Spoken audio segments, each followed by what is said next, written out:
l'année dernière, j'ai vu mon père. Mon père sortait toujours de sa chambre pour venir me faire un câlin. Donc le fait d'imaginer que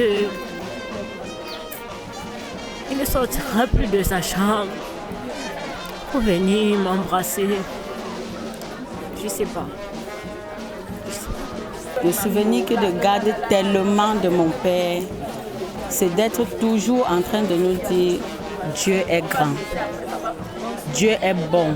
C'était les mots de mon père.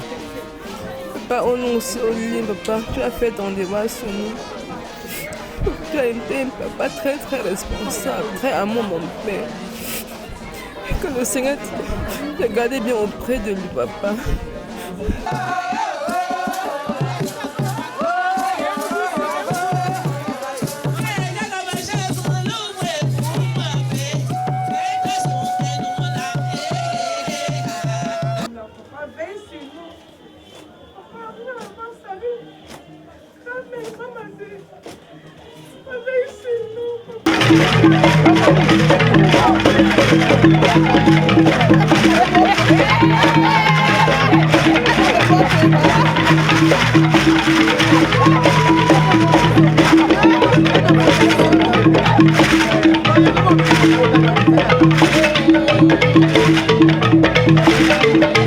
Nos souvenirs les plus beaux et les plus frais sont ceux de l'an précédent qui précèdent son histoire.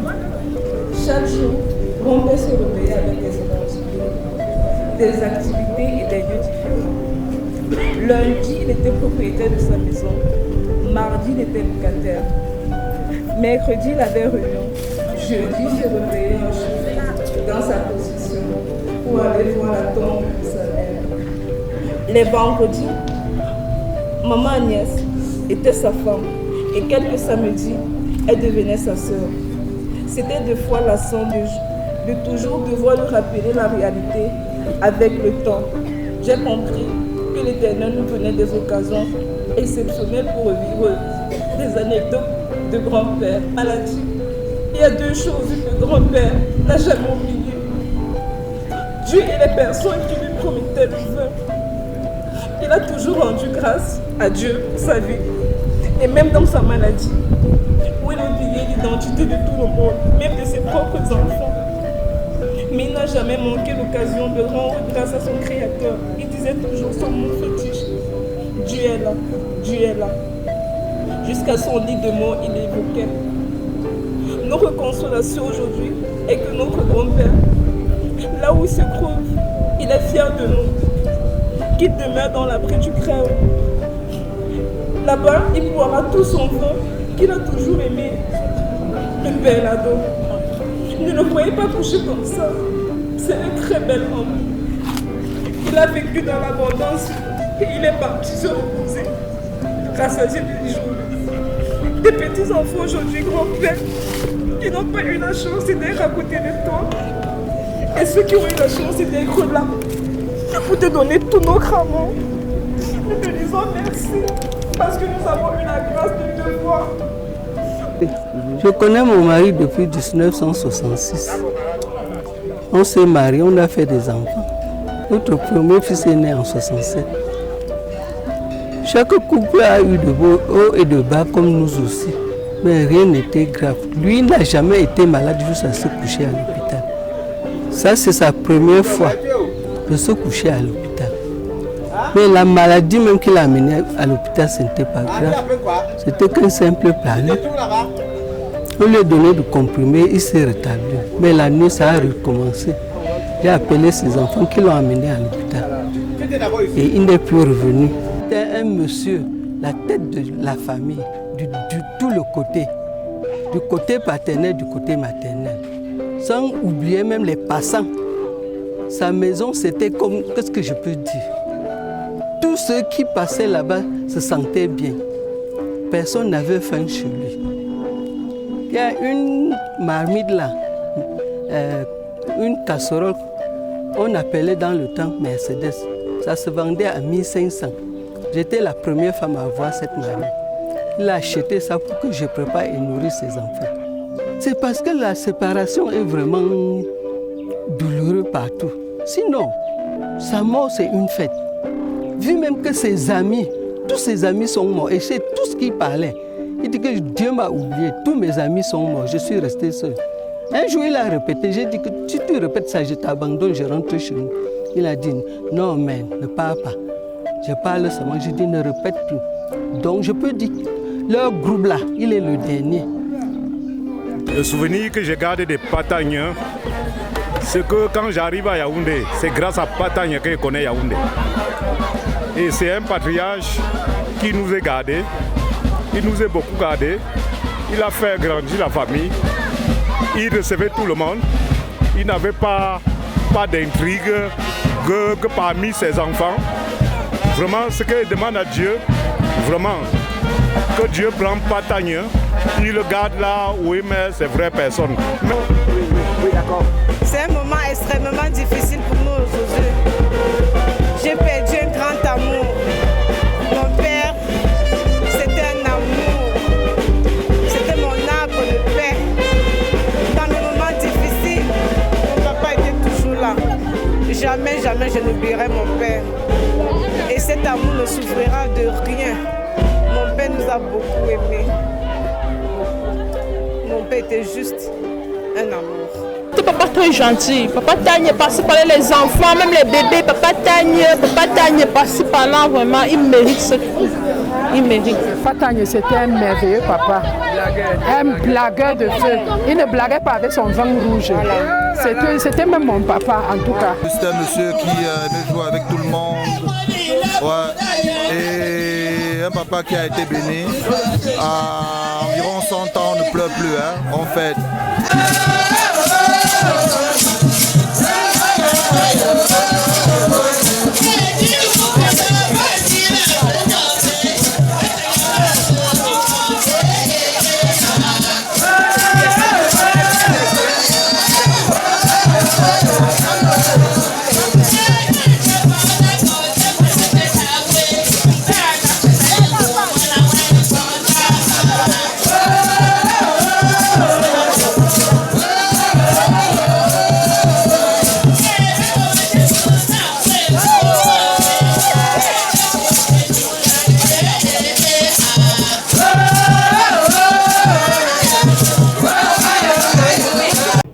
L'Église a la responsabilité d'accompagner ses membres, tant vivants que morts.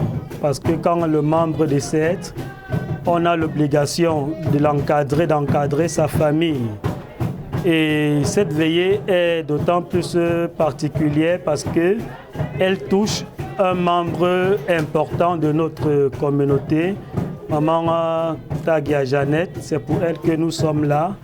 Elle nous a sollicité, étant membre de la communauté, nous sommes donc là pour l'encadrer, elle et sa famille. C'est aussi ça le rôle de l'Église, accompagner, encadrer, assister, consoler ceux-là qui sont attristés et abattus. Le deuil de Papa Tagne Jean-Marie, depuis le jour où on a reçu le fait-pas, ce qui m'a particulièrement marqué est le texte biblique qui était mentionné sur ce fait-pas. Quand j'ai vu ce texte biblique qui était tiré de 2 Timothée, chapitre 4, versets 7 et 8, cela m'a interpellé parce qu'il est important de mentionner, d'appuyer sur ce texte. C'est la raison pour laquelle, même pendant le culte, nous avons choisi de méditer sur ce texte. C'est un texte interpellateur. C'est un texte qui porte les empreintes de l'apôtre Paul et nous nous sommes évertués à mieux expliquer cela à la famille et à ceux qui étaient là pour écouter, pour assister à cette autre célébration. Il faut déjà savoir que pendant que nous sommes là, on ne prêche pas déjà aux morts, on prêche aux vivants, on prêche à ceux qui peuvent encore revoir leur manière de vivre et de faire sur la terre des hommes. En ce qui concerne le mort, nous disons qu'il s'est couché et il ne reste plus que la résurrection pour lui et le tribunal divin. Donc nous sommes donc obligés d'interpeller ceux qui sont encore vivants afin qu'ils puissent changer leur manière de faire. Raison pour laquelle nous avons choisi ce texte J'ai combattu le bon combat, le combat de la foi, le combat qui est essentiel pour l'homme sur la terre, le combat pour le bien, parce que nous sommes encore vivants. D'ailleurs, on prêche aux vivants et non aux morts. C'est d'abord notre devoir comme prêtre d'enterrer tous les chrétiens catholiques. C'est un devoir pour nous d'enterrer ceux qui appartiennent dans notre église. Alors notre papa Tagne, Jean-Marie, il a été baptisé dans l'église catholique, donc il est chrétien catholique. Donc nous avons fait notre devoir. Mais vu son âge déjà avancé avant qu'il est mort, nous avons pris selon l'évangile de Saint Luc, chapitre 12, verset 13 à 21, qui parlait d'un papa qui avait beaucoup de biens et se disait que voici donc le temps pour bien vivre. Mais c'est le temps là que le Seigneur l'avait appelé.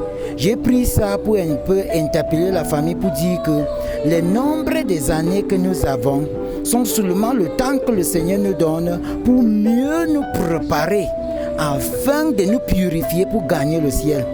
Si nous vivons pendant longtemps et que nous n'avons pas profité de ce nombre des années-là pour nous préparer pour aller au ciel, c'est que nous avons perdu notre temps. Donc le nombre des années ne dépend pas de nous. Mais si le Seigneur nous donne le nombre des années, c'est une opportunité pour nous d'utiliser pour mieux pratiquer et vivre la volonté de Dieu sur la terre afin de gagner le ciel.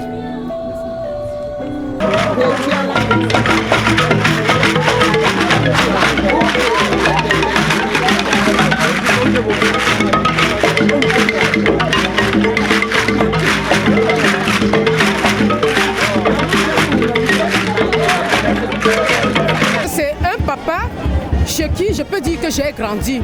Il a élevé beaucoup d'enfants, beaucoup, comme vous aviez entendu c'est dans les interventions. Et pour cela, il nous laisse un derrière vraiment enrichi.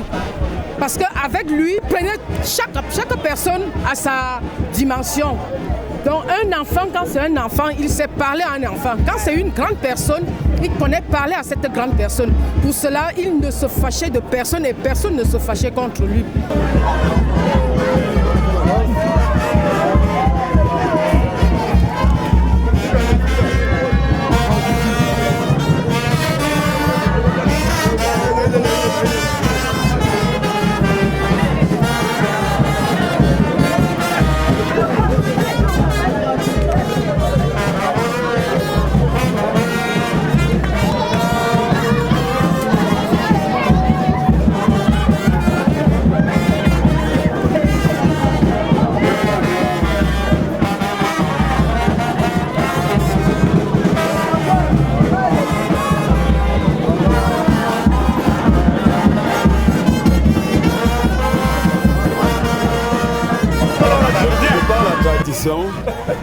De par la tradition, un notable qui vit ou quelqu'un qui vit se confie à certaines personnes en ce qui concerne sa succession. Pour ce cas précis, il m'avait confié son successeur. Depuis Yaoundé, nous étions à deux, mais l'un était celui avec qui était mort. J'ai eu peur de devenir un menteur devant les gens. Je lui ai demandé que bon, comme l'un est mort, qu'est-ce qu'elle viendrait-il si tu meurs? Solennellement donc, il a rassemblé toute la famille et il a présenté celui-ci. Bien 3 ans avant sa mort, pendant qu'il était malade. C'est comme ça que la succession s'est passée ici. Vous avez vu effectivement comment le bien est bien. Donc, pas Jean-Marie était bien, ça veut dire que son deuil est bien. On vient d'arrêter le successeur et on a enterré sans problème. Il n'y a pas eu de discussion et toute la famille était unie pour arrêter le successeur.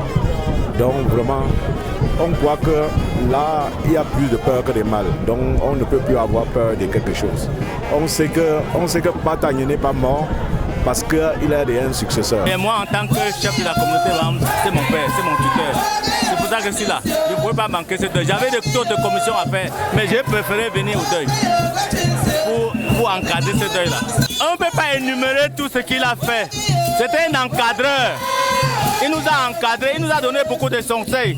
Pour nous, c'est une bibliothèque que nous perdons maintenant. Il a fait du bien et nous avons aimé. La présence de Baham ici témoigne ce qu'il a fait. S'il était quelqu'un qui était jongleur, ne venait pas. Je serais même moi-même parti. Mais c'était un conseiller. Il nous donnait des conseils tout le temps. Nous avons perdu comme ça notre bibliothèque à la communauté Baham de Yaoundé.